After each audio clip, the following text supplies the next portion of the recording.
Hello, everyone, and welcome to this week's edition of the Village Law SEQFC preview show. My name's Darren Lutton, and boy, what a crazy few days we've had, huh? So let's talk some football. We've got some guests in with us tonight. We've got Toowong representing us for the first time. Woohoo! Matty Owen from Toowong. How are you, sir? G'day, Darren. Thanks for having me. And what's your role at the club, Matty? You a player, a member, both? So I'm a player. Yep, I play in the VPL team. Right, and you're forward, mid. I play on the wing at the moment. On the wing. Okay, we'll come to you shortly as we talk BPL. All right, we've also got Jack Sullivan, who's our BWPL rep. G'day, Jack. Hi, Darren. Thanks for having me. Yes, great to have you back. And look at that kit. Woo, that's a beauty. That's obviously the UQFC Indigenous kit. Did the players wear that on the weekend? Yes, we wore that out against Grange. Same design as this, but just inverted. So yeah, no, Vita did us well there with the design. And yeah, we're very happy with it and happy to be representing the kit. Yeah, Vita have done fantastic work with those kits, and it's great to see the other suppliers getting on board with it as well. We've also got Scott Harding, who's the president at Springfield United. G'day, Scott. Hello, how are you? Good, mate. Oh, how's that email inbox at the moment? It's pretty much overflowing. I've got to be honest. Yeah, it's pretty nice. Crazy. And here to help me make sense of it all is Spencer. G'day, Spencer. G'day, Darren. Love the drama. Everyone knows I love the drama, so I'm super excited for this one. So. All right. Now, let's try and put some sense to this all. So, Scott, feel free to jump in whenever you like. Now, Football Queensland had their AGM on the weekend. As you will all know, Football Queensland have put out a document about 14 months ago now with how the structure of the game is going to change, the governance, the running of the game, and basically Football Queensland are going to be the prime body. Queensland's going to be split up into 4 different zones. Football Queensland will effectively be running the competitions, which would, in effect, make Football Queensland, Football Gold Coast, Football Sunshine Coast, Football Southwest redundant, or become a part of the Football Queensland organisation. Yeah, that sounds right. Which will mean a few constitutions are going to have to be changed, and a lot of businesses shut down, or you know what I'm getting at. Right, now, AGM on the weekend occurred, and they were trying to pass these measures. However, these measures were all put up in one block. Now, my understanding is that Football Queensland don't have any general objections to the change. Football Australia have come out and said that this is something that this model that is what they're going to try in Queensland and make sure it and basically see how it goes. Football Brisbane's objection is the lack of communication in the implementation of these changes. Now, I've spoken to Rafe Griffin. I invited him to be on the show tonight. I've also invited Rob Cavalucci. Now, both have declined, but sort of did get a few, comments from them regarding the situation. So, Football Brisbane are quite frankly frustrated with how this process is occurring. They're disappointed with Football Queensland's lack of communication in getting this process up and running, in transitioning from how it is now to how they want it to be. Now, at the AGM on the weekend, of course, all the zones voiced their frustrations at Football Queensland's lack of communication, and the measures weren't passed. And as a part of that, Amy Chapman lost her role as a director, and a new director was appointed. Since then, Scott, you're probably in the best position. I don't get these emails in my inbox. Since then, we've heard rumours or stories of Football Brisbane being immediately dissolved and split into 2, North Brisbane, South Brisbane. There was a message today about games not occurring, that all Football Brisbane fixtures this evening here on were going to be cancelled due to insurance concerns. That was the reason, no other than insurance concerns, because if the players get injured, if Football Brisbane has been dissolved, then there's no insurance for the players who get injured. Scott, is that your understanding of the situation? Oh, I should also mention that Football Queensland then came out and said, no, games are going ahead, and that message on the Football Brisbane website has since been taken down. Scott, is that your understanding? It's my understanding. Now, obviously, look, the correspondence trail, it looks like that all the clubs in Football Brisbane are going to become part of a rezoned area, so Metro North, Metro South, as of August the 25th. That was my understanding. With the announcements today, I don't see how Football Brisbane can run competitions, because there's no way that they don't exist legally. Does that make sense? I'm not sure how they can administer competitions. Therefore, for instance, the cup games tonight, technically that competition doesn't exist anymore. Does that make sense? It's not even about insurances now. It's about whether or not competitions exist. And if that's the end of the season, that's a difficult proposition, because obviously Football Queensland have put out their message tonight saying that competitions will continue. And under their I suppose auspices, as it were, but we're still waiting to find out what that looks like. And we've all got fixtures this weekend. Will they just port across competition points and tables? Will they start competitions again? None of us know anything. This is the point. So for the next 24, 48 hours, we're all in the dark. And our club members are in the dark. So you can imagine there's a lot of frustration on everyone's part here, because we had a cup game on tonight. It was off, then it was on again because Football Queensland called it on, and it was off again. It's been an interesting evening, let's put it that way, for all presidents and anybody on a committee, I would suggest. So is your game gone ahead tonight? I called it off tonight. You called it off? I called it off, and the reason I called it off is because I wasn't sure refs would turn up. And, who would pay the refs? Who would administer the game? Do you know what I mean? There's too many levels of uncertainty. We can reschedule it if we need to. Do you know what I mean? And the most important thing really is, again, are we covered by training for training and things like this? Football Queensland have said we are covered for training because that portion of the insurance comes under their remit. But this is a limbo situation that can't continue. You know what I mean? There has to be some very, very speedy resolution, and neither side's going to talk to each other from the look of it. So at the moment, we're all waiting. It's probably time for Football Australia to step in and give some clarity. Now, Robert Cavalucci has basically told me that he's got a mandate to do this from Football Australia.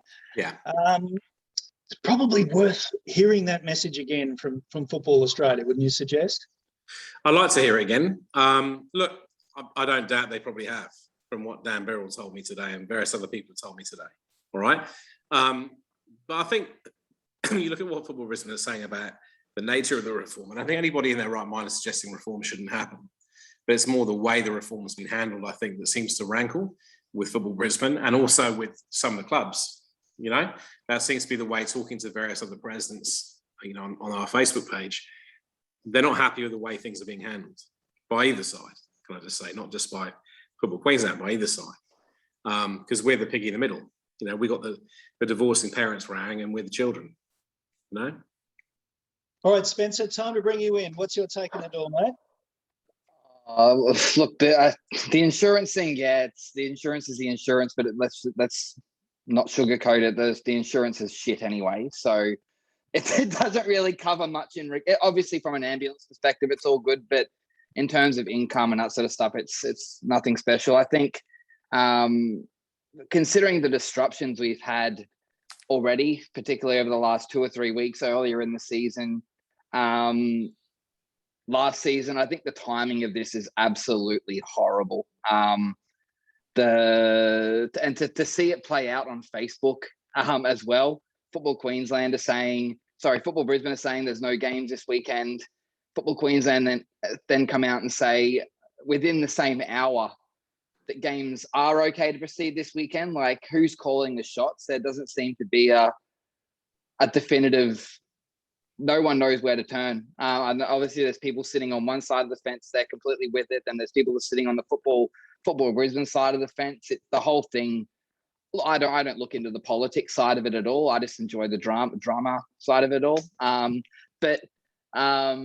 yeah, it needs to be sorted. It's midway through the week. There needs to be at least something come out. So I think someone said there's a meeting at Football Brisbane tonight as to how at 8 o'clock. So that's obviously underway. But yeah, something needs to come out this evening or tomorrow outlining exactly what the go is. I think we discussed it on last week's review show. No one knows where they stand as well. Where this league finishes, are they playing for anything? And I think that happened a few years ago when they were eliminating, or they were doing the restructure at that stage as well and bringing in, I think, QPL1 or QPL2. It was QPL1, and no one knew where they stood in the capital leagues because of the shuffle up, and everyone thought they were playing for nothing throughout the whole season anyway. So there needs to be some sort of, there definitely needs to be some clarification come out tonight or tomorrow morning at the absolute latest to explain what's going on. Yes, and Rafe declined to be on the show because of that meeting tonight. So, Yeah. And Robert Cavalucci is actually talking to North Queensland clubs tonight as well. So that's why he won't be attending the FQ portion of this show. I think the sad thing is that there's good people on both sides. Right? Oh, definitely. There's good people on both sides, and it's just a shame we've got to this, to be honest with you. I think the sad thing is that when Football Queensland come in and they become the go-to, I personally think Rafe Risson, I don't know him from a business or from how he runs things personally, but I think he'll be a loss to the game completely if he's not somewhat involved moving forward. And I don't think that's obviously going to happen because there seems to be there's a war basically between Football Queensland and Football Brisbane. So I don't think Rafe's going to move on onto that side of the fence and assist them in any way in the future. No, you wouldn't expect so. I want to bring Matthew and Jack into this discussion. Guys, what's from the players and coaching point of view, what's your take on the situation, guys? Sorry, Matthew, you want to go first and I'll come in after you? Sure. I guess the timing is probably just the most disappointing aspect, I guess. We want to focus on our training and on our games for this weekend, but we can't do that with all this going on. These are the kind of reforms and discussions that we can have at the end of seasons, not right in the middle of them. And also just with the number of changes we've had to the league structures and all that sort of thing in the last few years, it makes it difficult for not only clubs but individual players to set goals for themselves. Where does your club want to be at in the next 2-3 years? Well, you can't make any of those sort of decisions if you don't know what the league structure is going to look like at all. So that's a great point. Jack, what's your take? Yeah, obviously, just to reiterate what everyone else has said, the timing is obviously frustrating. And from a player's point of view, to not know whether there's going to be games this weekend, whether we're able to train, to have this sort of big unknown is sort of obviously very disappointing that this, as Spencer said, war between Football Queensland and Football Brisbane has ultimately affected the players and the sort of stakeholders to such an extent that we now maybe won't be able to play football for the foreseeable future, just with this cloud of uncertainty. Yeah, sort of disappointing with the time, especially mid-season, with some teams that are trying to make runs for finals, trying to work out what, as Matt said, what their goals are for the season. It's just no way to plan for it. So that's obviously very disappointing on both sides of the fence. Sure. Guys, did I see Kevin Meacock pop his head in before? Kevin, are you with us as well? Perhaps not. Okay. No worries. All right. Look, let's get to the football. Matches on the weekend. Western Spirit 4-2 over Mount Gravatt. Mount Gravatt, what a crazy club. They win, they lose. The most inconsistent club in the league, easily. Lakes 4-1 over UQFC. Bayside 1-0 over Brisbane Knights. Albany Creek 4-2 over Toowong. And Acacia Ridge 3-2 over St. George. Massive win there for Acacia Ridge. Matthew, can anyone beat Albany Creek? They're a strong team, I'll put it that way. They've been playing together, for a few years now, so they're well drilled. They know each other and they know how they're going to play. So it's certainly difficult. You can say no one can beat them. You've played them twice already this year, so you don't have to. You're not really You're not. I'll put it this way. I'd like to play them again, to be honest. I don't know if it'll happen. I don't know if we'll get to finals, but yeah, like we certainly improved on our performance when we played them the second time, and I think they're a beatable team. It's just whether or not someone will step up and do it. Matt, you've got a new coach this season in Laurie de Felice. Did I pronounce it correctly? Close enough, yep. Yeah, near enough. Okay. Taking over from Claude Capelli, who, of course, is at Southside Eagles. You played under both coaches, yes? Yeah. Compare and contrast, please. They're fairly different. Claude is probably takes a more complex approach to the game. He likes to, set up. He's a fairly tactical sort of coach, I guess you could say. Whereas Laurie likes to simplify the game as much as possible, make it easy for the players, just give them individual roles within the team, and just let individuals stick to what they know how to do. And he tries to get the best out of players that way. Having said that, Laurie and Claude coach together a lot, so there are a lot of similarities there as well. So it was a pretty easy transition for Toowong to make, to be able to have Laurie coach us after Claude. Are you guys happy with where you're at this season? I wouldn't say happy. I think we could have a few more points in the league. We've had the most draws in the competition so far, and we've had a few games where we should have closed it out and we should have won. Having said that, we had to be realistic about our targets this season. We lost about 10 first team players from last year, all going to Southside Eagles. So we had to be realistic about our chances this season. So we're not disappointed, but yeah. How did that recruiting go? Well, the majority of our first team players played reserves last year. Right. We've only had 3 or 4 players come in to the top team, so that was pretty good from a continuity perspective, and it's pretty impressive that the reserves have been able to step up the way they have. So yeah. Excellent. All right. So you're currently 6th on the ladder. Albany Creek, 7-point lead at the moment over Bayside, the Lakes, and St. George holding down 4th place. Matthew, can you see any other clubs breaking through into that top 4, or do you think that's set now? I'd say more than likely it's probably set. As you were just saying, Mount Gravatt, their results are sort of all over the place. I think, in my personal opinion, Bayside were probably the weak link up there. I think they could have been caught, but now with the reversal of their, they got an extra 3 points basically from the St. George game that they lost with the reversal of the points there. So I think that was probably just enough to keep them in 4th position by the end of the season.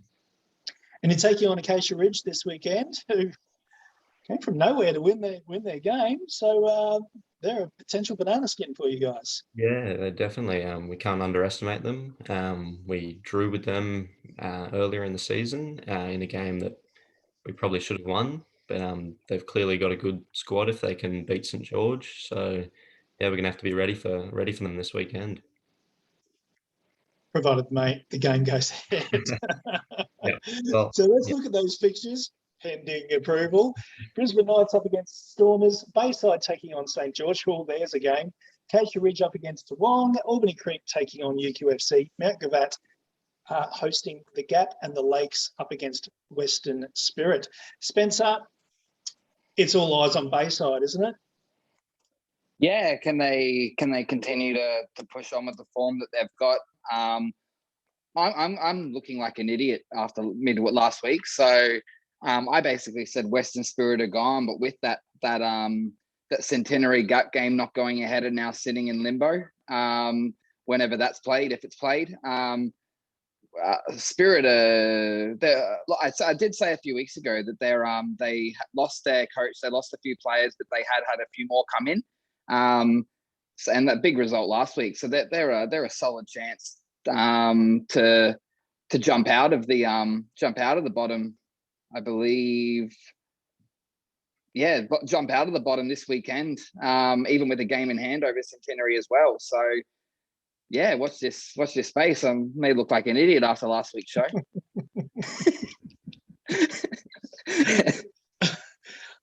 There's something that, I just want to say, but I'll let it slide.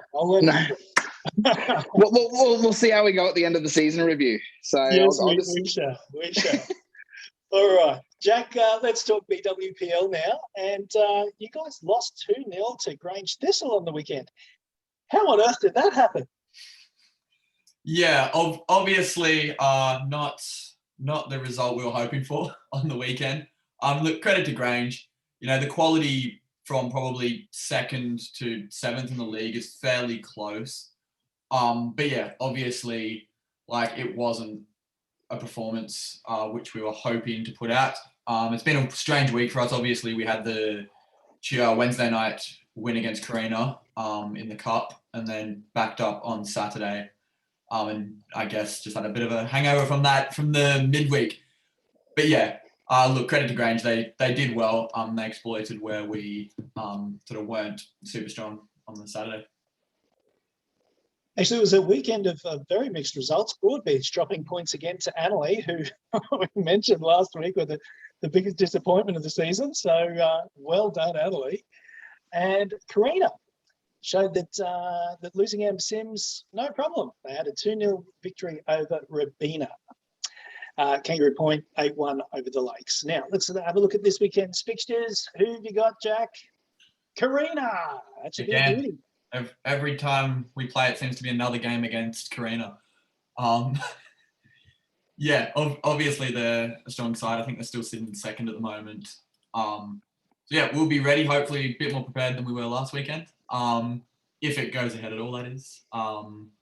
Yeah, look, we've obviously had that first game against them where we got hammered and managed to sort of break that cycle with the cup match on Wednesday. So we're just hoping to sort of build from where the progression of that and hopefully get a win against them this weekend. Some great fixtures in the BWPL this weekend. Kangaroo Point Rovers taking on Broadbeach. It should be a beauty. The Lakes against Rabina, and Annalee taking on Grange Thistle. Should be good. All right, let's move to Capital League 1. And let's have a look there. So on the weekend, we were going to have Leo Siriani on the show tonight. I think he remembered State of Origin was... So he jumped out. All right, let's have a look at results on the weekend. Pine Hills had a 5-3 win over Ipswich City. North Pine and Moggle had a 3-3 draw. Newmarket continued their winning ways, 4-1 over New Farm. AC Carina 1-1 against Annalee. Looking at the ladder, Newmarket still on top of the game in hand on 31 points. North Pine 28, Pine Hills on 25, and Metro on 24. This weekend's fixtures, Ripley taking on North Pine, Annalee up against Newmarket, Moggle hosting Pine Hills, New Farm up against Lakes Creek, and Ipswich City taking on Carina. Spencer, what's the game of the weekend for you there? I would have to say probably Moggle versus Pine Hills out of that. So Moggle, decent draw for them on the weekend against North Pine. Pine Hill seemed to struggle against Ipswich City. So it'd be interesting to see. I could probably tip a draw in that game, especially with Moggle at home. But yeah, it'll be interesting. That top 4 fight is one of the most exciting in out of all the competitions, I feel. Top 2 is just another story altogether. Newmarket is still catchable, but they're just rolling at the moment. So definitely that top 4, that second spot is up for grabs if it means anything at the end of the year. All right, let's move on to Village Law Capital League 2. And North Brisbane kept on their winning ways with a 3-0 victory over Westside. Scott, Redcliffe PCYC 5, Springfield United 1. What happened? Well, they fell apart in the last 5 minutes is what happened. They were 2-1 down at half-time, dominating the game for the middle part of the game, and then a very, very poor third goal that they let in. If you look at the highlights, I was very unhappy with it. And then 2 very, very late goals in injury time sealed it. I said this a couple of weeks back, Redcliffe are the real deal. They're a very, very good side. And if you give Jamie Hillier the time and space that he wants, he's going to kill you every time. So, look, there's lessons to be learned there for our team. I think that concentration, yet again, is the issue.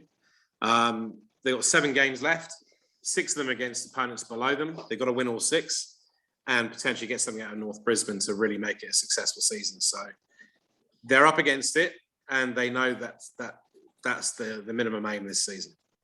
Oxley United had a win on the weekend. They've moved up to 1 point behind you. Smoking. They have. Yeah, they have. And we have them this weekend, I believe, actually, at our place. So that'll be a very, very good test for our boys. Yes, that's correct. You're hosting Oxley United. So, yeah, that should be a cracker. Could determine the 4th place for the semis. Well, it could indeed. That's right. All right, looking at other fixtures, KTR taking on Barton Latrobe, Redcliffe PCYC hosting Narangba, Clairvaux up against North Brisbane. There's your match of the weekend. And Don't even need to speak to me about that one. What was that one? Don't even need to speak to me about that one. No, it should be a beauty. And Westside hosting Willowburn. All right. Now, Kevin Meacock, the host, the coach of Tarragindi, is he with us? Let me have a quick look. He is not. That's a shame. All right. So let's have a quick look at Village Law Capital League 3. Results on the weekend. And Ridge Hills have a 3-0 win over Teviot Downs. Jimboomba 3-1 over Park Ridge. Pine Rivers 7-2 over D-Bay. And Tarragindi 7-2 over Brighton. What a shame we don't have Kevin on the show tonight, because Tarragindi are back on top. They've overtaken Brighton with that result. Jimboomba in 3rd and Pine Rivers in 4th. Spencer, big move by the Tigers there. Yeah, so it's a massive win against their promotion rivals. Did say a few weeks ago that I thought that I did hear that Jimboomba were getting a few players back, and they've made the slow move up the table. So it'd be interesting to see, like I said a few weeks ago, their second half of the season, how they push on. They could really, I haven't just pulled the table up. They look that whether that Brighton result rattles them a little bit. Jimboomba could well and truly start putting the pressure on a bit up there. Look, I think their game this weekend is probably game of the round as well, Jimboomba's game. So I'll let you go through them, but I think that their game is game of the round this week. Basically, that could make or break both of those teams' season. Yeah, so Jimboomba hosting Bethania on Friday night. Ridge Hills up against D-Bay. Oh, here he comes, Brian Hastings. He's just in time. I'll run through these pictures. Ridge Hills up against Deception Bay. Brighton Bulldogs taking on Pine Rivers. Logan Village up against Tarragindi. And Teviot Downs hosting Park Ridge. Kevin, are you with us? No, perhaps he's not. No worries. It's like summoning a ghost, isn't it?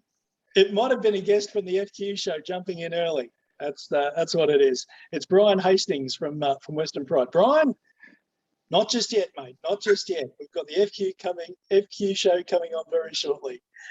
All right. So we've run through the Football Brisbane position in this show. In the Football Queensland show, we'll look at things from the Football Queensland point of view. Guys, in your heart of hearts, do you think games will be occurring this weekend? I'd like to think they will be. I'd like to think it's going to be an intact competition, but then I like to be an optimist. So, yes, you'd hope so. You'd hope that it can get sorted. When you really want to get people involved, you've got to affecting those fixtures, and then it really pulls at the heartstrings and gets everyone focused on what's going on, doesn't it? All right, so that is our show for this week. Thank you very much for tuning in. We hope you've enjoyed it. Guys, any final words, any shout outs, anything that we need to discuss before we wrap up the show? Let's just play this weekend. Just put all the shit behind and just get out on the pitch and do what we all paid our money to do, or get paid to do in some cases. Definitely. Hey, Matthew, I probably haven't discussed enough about Toowong with you, so I will finish with a question for you. That pitch, how's that holding up this year, mate? Yeah, not great. You could probably plant a few potatoes on there at the moment. But Do you enjoy playing on the smaller pitch? yeah, I do. I'm pretty unfit, so don't have to run as far. So that's your reasoning for playing at Toowong, is it? Yeah, I mean, if it's a difficult pitch for us to play on, it's even more difficult for the opposition. So just look at it that way. Do you find it is an advantage? Yeah, I do. Yeah, because a lot of teams try and play one-touch football on there, and it's not possible. With the dimensions, it's too easy to shut the opposition down, and there's just no way you can control the ball as well as you can on better pitches. So what do you guys do? Do you play two-touch? Yeah, pretty much. And it's a lot easier to press teams when you're on a small pitch that, the ball's bobbling as well. So try and use the physicality a bit more. All right. Interesting. All right. Thanks for that, Matthew. And Jack, this weekend, your team, you've got to get things back on track, right? Yeah. Obviously, it's a big game for us this weekend if we want to make that top four. The Grange points are probably ones we needed, which we dropped. So now we're going to have to pick up points elsewhere, either against Carina or Broadbeach, which doesn't look like it's happening for anyone at the moment. Yeah, we've got some players who were missing last weekend who are coming back. Hopefully, so hopefully that should make a difference this weekend. But yeah, it's just been consistencies, been a struggle for us. Fairly young squad, new squad, so it's something we're just working on building, and hopefully we can build some of it to get over the line this season. Good stuff. All right, guys, we might wrap it up there. Thank you very much for your time this evening. I'll let you go and watch the State of Origin now if you're inclined. Spencer, thank you for your time as per usual. And let's hope that everyone's on the pitch this weekend. Thanks, Darren. Thank you. It is.